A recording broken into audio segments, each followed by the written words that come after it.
Avant d'aller voir les amis, il faudra leur téléphoner. Il y a un temps pour chaque chose, la vie, elle, ce n'est pas rose. La fin du monde est à 7 heures. Nous sommes 3 heures après la fin du Le ciel monde. s'est enfin mis d'accord, éliminons de l'univers la race humaine par la mort. La parole est à Jupiter, envoyons donc un météore sur cette engeance que j'aborde, sauf sur Gertrude que j'adore.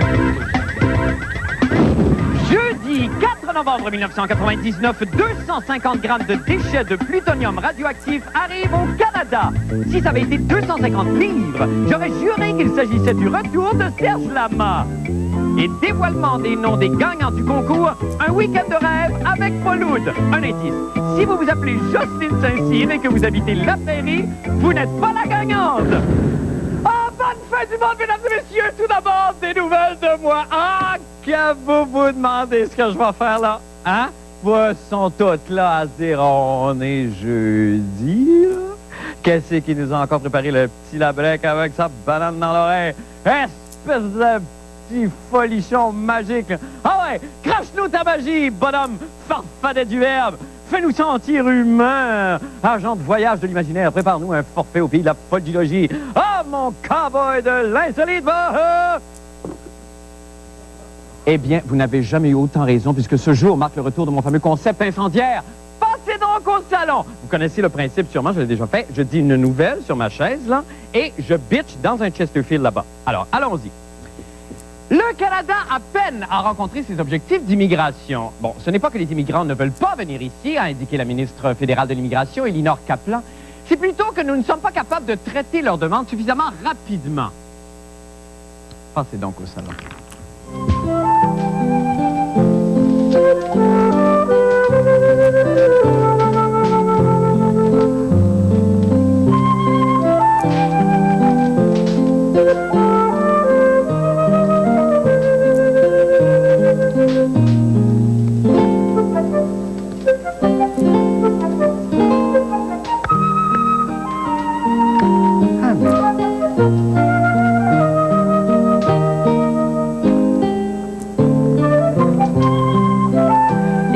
Vous voulez que votre demande soit traitée rapidement?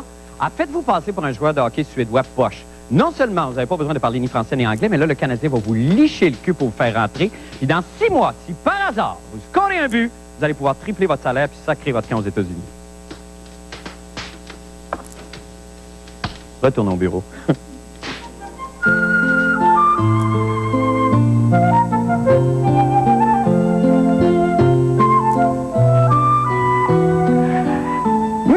Dans un effort pour promouvoir Montréal dans le domaine de l'environnement, de l'habitation, de la gestion de l'eau potable et de l'aménagement des parcs, M. Pierre Bourque entreprendra en novembre plusieurs voyages. Il ira à Washington, à Paris et à Moscou. Passez donc au salon.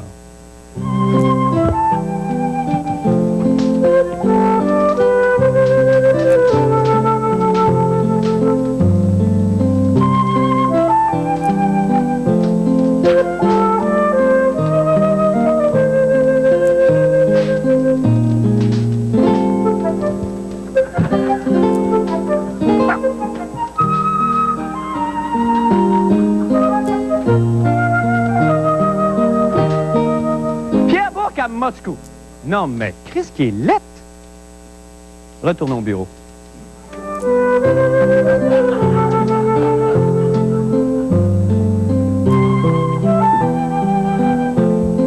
Ah, que je suis dur, hein? Non, Pierre Bourque, où que vous soyez, mon cœur vous appartient.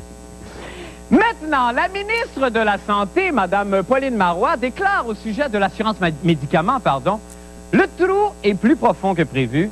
Nous sommes victimes de notre succès. Passez donc au salon.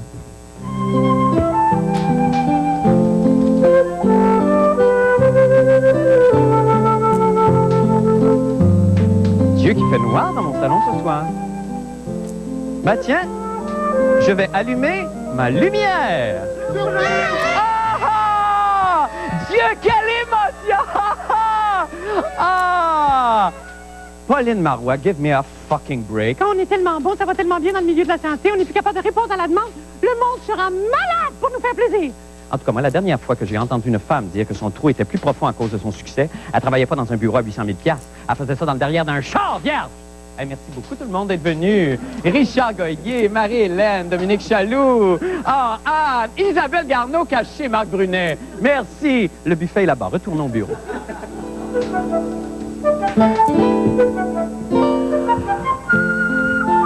C'était dur, ça aussi, Pauline. Où que vous soyez, vraiment, mon cœur vous appartient. Bon, ben c'est tout pour passer donc au salon. Cette chronique où je dis les choses avec tellement de doigté que mon cercle d'amis s'agrandit à vue d'œil. Bon, maintenant, pour les nouvelles de la fin du monde. Eh bien, la population de la ville de Cornwall, ou si vous préférez, mur de maïs, est en émoi. Parce qu'une cargaison contenant 250 grammes de résidus radioactifs de plutonium est sur le point d'arriver sur place. Alors, voyez comment ça va se passer. Disons que moi, je suis un Cornwallais, OK? Mon Dieu, du blé d'Inde, c'est bon, du blé d'Inde, c'est botté. C'est goûté! Et là, tout à coup, je suis chez moi. Ding-dong! Ah, ça doit être à Madame Avon, ça. Ça tombe bien. Il me reste plus de savoir encore en forme de marteau. J'ai bien compris de ce que je me suis dit. Et là, innocent, peu importe de ce que je dis, je me dirige vers la porte, j'ouvre la porte, et là, qu'aperçois-je? 250 grammes de résidus radioactifs. Alors, conséquemment, en tout bon Cornwallais que je subis évidemment les effets de la radioactivité. Et là, surveillez bien ce que je vais faire. Je tiens à signaler que la prochaine partie là, de la présentation a été mise en scène par M. Robert Lepage. Oh! J'émite! Ah! J'émite! Ah! À la fois beau, vrai, tragique et manqué. Bref! Les Cornwallais redoutent l'arrivée du plutonium et Jean-René Dufort est allé craindre le pire avec eux. On écoute. C'est bien connu, la ville de Cornwall et les Mohawks n'aiment pas la marde, surtout lorsqu'elle est radioactive. C'est pourquoi ils se sont réunis ce matin à Cornwall pour protester contre l'arrivée prochaine d'un bateau chargé de plutonium russe qui s'en vient domper son stock chez eux. C'est un chargement qui part de Saint-Pétersbourg, en Russie, et puis qui va arriver sur la côte est du Canada, qui va être transporté par la rivière Saint-Laurent jusqu'à Cornwall. Puis de Cornwall, ça va être transporté, passer Pembroke jusqu'au réacteur Chalk River, qui est un réacteur nucléaire expérimental. Tous les gros médias étaient sur place pour suivre l'événement, comme The Ottawa Citizen, TV Ontario, sans oublier The New Row Cable 6. C'est un chargement de MOX, en anglais Mixed Oxide Fuel. C'est de la poudre de plutonium mélangée avec de l'oxyde d'uranium et qui peut être utilisé pour carburant dans les réacteurs nucléaires. Ce chargement contient à peu près 5 kg de MOX. Say no to Marx! No to Marx! No to Marx! Ah ben gadons ça, Radio-Canada qui s'en va alors que c'est même pas fini. C'est pas professionnel ça. Le problème, c'est que si ce test est fait, ça va ouvrir la porte dans les 25 ans à venir à l'importation au Canada de jusqu'à 50 tonnes de plutonium de la Russie pendant 25 ans. Donc ça veut dire des chargements qui vont traverser entre les deux continents puis qui vont être sur les routes du Canada, sur la rivière du Saint-Laurent, continuellement pendant les 25 ans à venir. Devant une foule survoltée de chaleur, les Autochtones ont menacé d'utiliser un moyen de pression encore plus douloureux que le blocage de pont, le chant traditionnel.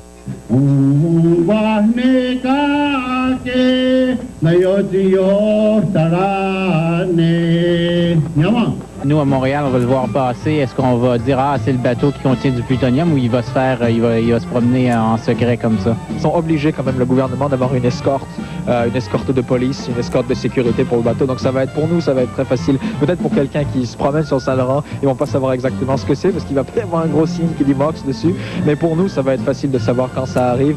Pour les Mohawks, s'ils veulent prendre de l'action, ça va être facile de savoir aussi quand le plutonium va arriver. C'est pas quelque chose qui passe inaperçu non plus. Pas tellement, encore une fois, à cause des chargements, mais à cause de la sécurité qui va avec ça. Mentionnons en terminant que la manifestation se déroulait à proximité d'une roche plantée à la mémoire de Mère Teresa. Ici Jean-René Dufort, à Cornwall.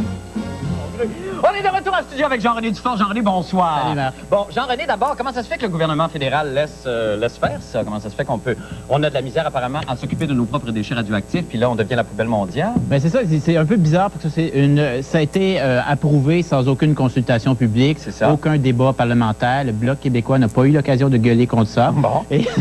Et ça fait partie d'une espèce d'accord parce que c'est les États-Unis qui payent pour ça, ce voyage-là. Ben oui, c'est ça. Et c'est du plutonium russe. Donc, c'est une espèce d'accord. On dit qu'Ottawa, j'ai la phrase ici, c'est comme une participation du Canada à une initiative internationale visant la non-prolifération et prévoyant l'élimination en toute sécurité du plutonium nucléaire des États-Unis, de la Russie, chez nous. Est-ce que ça va nous servir, ça, rapidement, Jean-René? Ben, ça a l'air qu'on va faire du cash avec ça. Ah bon? Mais on va quand même se promener avec... Mais là, c'est pas fait, c'est pas rendu, ça n'a pas traversé encore. Et là, les Indiens, les moyens de pression des Autochtones, est-ce qu'il y en a? Est-ce qu'ils sont... c'est ça qui est intéressant. On attend le bateau. On dit que ça devrait arriver avant que ça gèle. Donc, dans pas grand temps, dans quelques semaines. Okay. Donc, si vous restez sur le bord du fleuve Saint-Laurent, vous voyez passer un gros bateau qui est fluorescent la nuit. Courez! Okay, mais c'est donc, on l'attend. Et les Autochtones l'attendent aussi de pied ferme. Peut-être qu'ils vont bloquer une barricade. Ça flotte-tu, une barricade? Non, je pense pas, mais c'est là-dessus qu'on doit se laisser. Un bravo tout spécial pour votre tenue ce soir, Jean-René. Merci, nous allons faire une petite pause et nous revenons avec d'autres nouvelles. Je vous en prie, restez avec nous.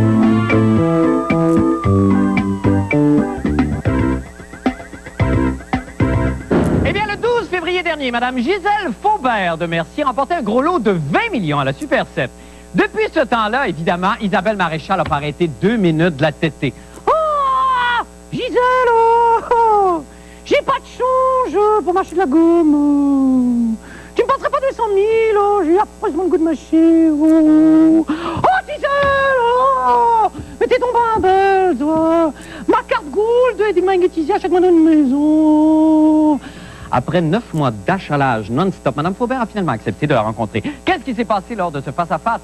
Eh bien, c'est ce que nous saurons dans cette entrevue exclusive qu'a obtenue Isabelle Maréchal. On écoute. Depuis qu'on a gagné, enfin que Gisèle a gagné à la loto il y a 9 mois, on m'a carrément harcelée pour que je révèle tout de sa nouvelle vie de millionnaire. Et j'ai toujours refusé, par amitié, par souci de la protéger. Mais je pense qu'aujourd'hui, elle est prête. Moi, je vis bien avec ça. Je l'ai toujours dit, hein, donne-moi-en, puis ça m'a jamais énervé, puis ça m'énerve pas encore. 20 millions? Non, je vous dis, ça m'énerve pas encore. Moi, ce qui me rend le plus heureuse présentement, là, c'est que mes amis, les gens autour me disent, Gisèle, t'as pas changé. Mais je tiens à lui dire, Gisèle, t'as pas changé. Qu'est-ce qui a changé dans ma vie, c'est que je suis pas obligée de faire du 6h30 le matin et aller à 11h le soir. Ça, c'est un gros changement dans ma vie. Mais c'est plus la même chose. Je suis plus obligée de... C'est ça l'avantage d'être millionnaire.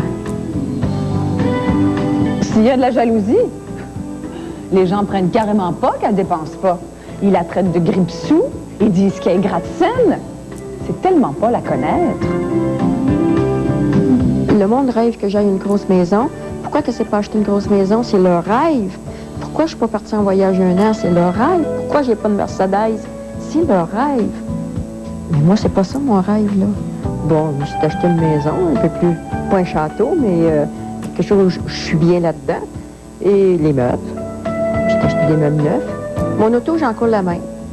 C'est encore un 92. Et je verrai plus tard, tout simplement. Mais à part de ça, j'ai rien changé dans ma vie. Oui, il y a Gisèle la millionnaire, mais moi là-dedans, vous imaginez pas les efforts que j'ai déployés pour repousser tous ceux qui la harcelaient, à tel point là qu'il a fallu que j'appelle la police. C'est une chance que j'étais là. J'ai reçu beaucoup de lettres qui demandaient beaucoup de sous, même une personne qui m'a demandé 1,5 million. Pourquoi? Ben, pour s'acheter des beaux vêtements, pour avoir une belle maison. N'empêche qu'il faut souvent que je la ramène à la réalité. Vous savez, elle a cette idée qu'elle pourrait peut-être gagner une 2e fois. Elle continue de s'acheter des billets de loto. Je la laisse faire. J'en ai, là, c'est même pas vérifié. J'ai dit à mon fils, ça me gêne, elle est faite. Ça me gêne d'acheter un billet de loterie. Mais d'un coup. Ils vont dire encore elle. Ah! Eh bien, allons retrouver la grande chionne de Mme Faubert, Isabelle Maréchal. Bonsoir. Bonsoir, Marc. Bon, alors, manifestement, si elle, vous étiez face à une femme sereine, qui proclamait n'avoir pas changé, mais là, autour d'elle, par exemple, on risque d'avoir changé quand même un petit peu. Effectivement, on est allé voir sa voisine dernièrement, là, en fait, où elle habitait avant de gagner ces fameux 20 millions. Oui. Et cette voisine-là, donc, elle a subi les contre-coups, toutes les conséquences négatives, parfois violentes, parce qu'il y avait des gens qui étaient assez agressifs, là, qui cognaient dans la porte jusqu'à ce qu'on leur ouvre la porte pour voir si Gisèle était bien là, puis si elle pouvait pas avoir son carnet de chèques tout prêt. My God. Et cette personne-là a dit, je ne veux plus connaître quelqu'un qui a gagné à la loto, et moi, je ne rêve plus de le gagner. Mais tu sais que l'an dernier, Marc, Loto-Québec, devine combien a donné d'argent. Combien de millions on a donné aux Québécois? Alors, j'en ai aucune idée, Isabelle, moi. 859 millions de dollars. Et ça, là-dessus, il y a eu à peu près une cinquantaine de chèques de 1 million et plus qui ont été donnés. 70% des gens, selon un récent sondage qu'on nous a appris aujourd'hui à Loto-Québec, 70% des gens investissent ou enfin se croisent les doigts et achètent des billets de loto. Ah, ben, vous qui êtes au HEC et qui êtes une fille de comptable. Non, moi, regarde, moi, j'en achète pas, moi. Non, je sais, mais... je suis pas chanceuse, puis 2, ça vaut pas la peine. Alors, quel est le plus sage conseil que vous pourriez donner aux futurs millionnaires qui écoutent, par hasard, peut-être ce soir? Travailler, prenez de la peine, c'est le labeur qui compte. D'ailleurs, Gisèle, c'est parti en affaires et elle continue de travailler. Ben, c'est merveilleux, on lui souhaite tout le bonheur. On vous souhaite tout le bonheur possible. Parce qu'elle en avait à dire. Ben oui, j'imagine. Merci Isabelle, c'est tout le temps qu'on a. Merci de vous être gelée pour nous. On s'en va faire une petite pause et on revient avec les sports et les gagnants du concours de Paul Hood. Restez là.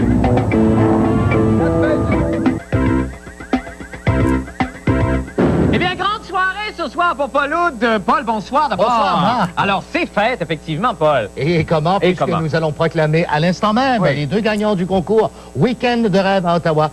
Et je suis ému. Ben non, mais je comprends. Alors, vous avez reçu combien de courriers? Expliquez-nous. Environ 800 courriels, une centaine de lettres. Il a fallu faire une présélection. D'accord. Et nous en sommes arrivés à peu près à une vingtaine de messages de gens. Dieu, ça devait être douloureux. Et finalement, c'est le sort qui a déterminé les deux gagnants.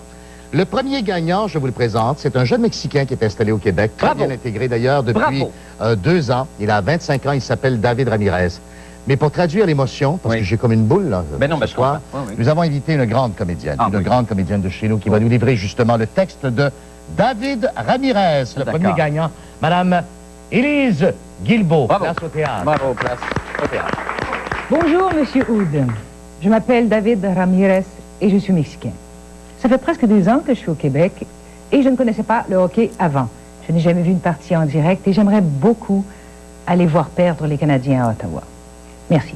Bravo. Ben, c'est clair. Bravo d'abord, Élise. Et vous avez clair, c'est succès. C'est un peu l'espoir de ce jeune immigrant qui est arrivé ici, qui va avoir son premier match de hockey. Ah oui, et maintenant, pour contrebalancer, si on veut, il s'agissait de trouver quelqu'un du patrimoine de souche ici. Et nous avons pensé à une mère de famille. Ah, c'est très bon, ça. C'est bon. Ben oui. Alors, c'est une mère, donc, qui a combien d'enfants? 3 enfants. 3 enfants en bas âge. Et écoutez bien le texte qu'Élise va nous livrer. D'accord, on est 3 enfants en bas âge. C'est un peu l'histoire, votre histoire, la mienne. L'histoire de tous les Québécois. Le lien avec les migrants dans ce voyage. C'est très Élise Guilbeault, encore une fois. Bravo, Élise. Bonjour, la gang de la fin du monde. Surtout, Paul. Je suis une maman de 3 enfants, Vanessa, Mélanie et Mathieu. Mon époux se nomme Robert. Je ne savais pas si je devais vous dire que j'étais mariée, enfin, je prends une chance. En 15 ans de mariage, je n'ai jamais découché, ce serait la première fois. Et comme passe-temps, j'ai fait du bénévolat pour une équipe de hockey Pee-wee de Varennes, les Cougars. Une petite toque. Oh, j'aime tellement le hockey que je passe mes fins de semaine dans les arénas. J'écoute La fin du monde tous les soirs, surtout pour voir Paul Hood et Marc Labrèche. C'est drôle, Paul. T'as parlé d'un rêve que je fais après chaque match de hockey. Alors, je te vois, Paul, en train de déchirer ton bottin de téléphone et de jouer avec ta petite souris. Et dans mes rêves, tes trucs avec la petite souris, là, ça marchait. Au moins, ça marchait dans mes rêves, si ça peut t'encourager. Alors, mais le meilleur que je fais, c'est nous jouons au hockey ensemble avec ton bâton à 2 palettes et ta grosse rondelle. Alors, tu lances la grosse rondelle au filet. Et moi, je suis la gardienne de but. Et naturellement, tu manques ton lancer. Mais c'est pas grave, hein, Paul? Un jour, là, tu l'auras. Alors, j'arrête parce que, bon, parce que moi, quand je commence, j'arrête plus. Anne Boucher, Varennes. Bravo. Bravo, Élise. Madame Élise Guilbeault. Magnifique. Bravo, merci, Élise. C'est magnifique. Vous avez vu ces images? Vous avez vu ces images d'Ottawa Ah oui, on voyait tout. On a tout vu, hein. Puis... Des choses que nous allons voir à Ottawa. Ben oui, non, la tour penchée, il y a des... Paul, d'abord, c'est très touchant. Le départ officiel se fait donc demain à l'émission télévisée. C'est le départ. On a le gros motorisé qui va être ici, sur place, derrière les édifices ici même, de 4 oui, saisons. Exactement. Et on s'en va, là, on regarde, on admire votre départ pour Ottawa. Et je tiens à souligner que vous serez invité à monter à bord. Oh, quel beau concept, ça. Ah oui. Merci encore à Élise. Ah, merci infiniment, j'aimerais qu'Élise, d'ailleurs, puisse se joindre à nous. Ah, ben si Élise, mon Dieu, faisons-lui la demande. Je suis certain que ça va flopper. Merci infiniment, Paul. Merci beaucoup. Au revoir, Élise. Alors, nous allons faire une petite pause et nous revenons avec la météo et le mot de la fin. Reste avec nous.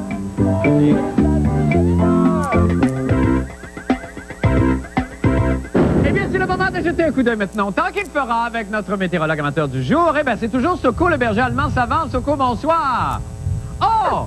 Soko s'est reproduit ou a amené ses amis? Bon, alors Soko, si vous êtes couché avec vos amis, enfin, si vos amis sont couchés, je présume que c'est parce que c'est plus vieux. OK. Et jappez-nous le nombre de degrés qu'il devrait faire demain? Ah bon.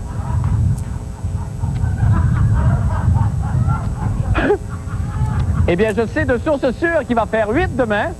Et je vous souhaite une belle soirée. Au revoir tout le monde. Surveillez la chronique de la fin du monde dans le cahier Week-end du Journal de Montréal et du Journal de Québec. Et lisez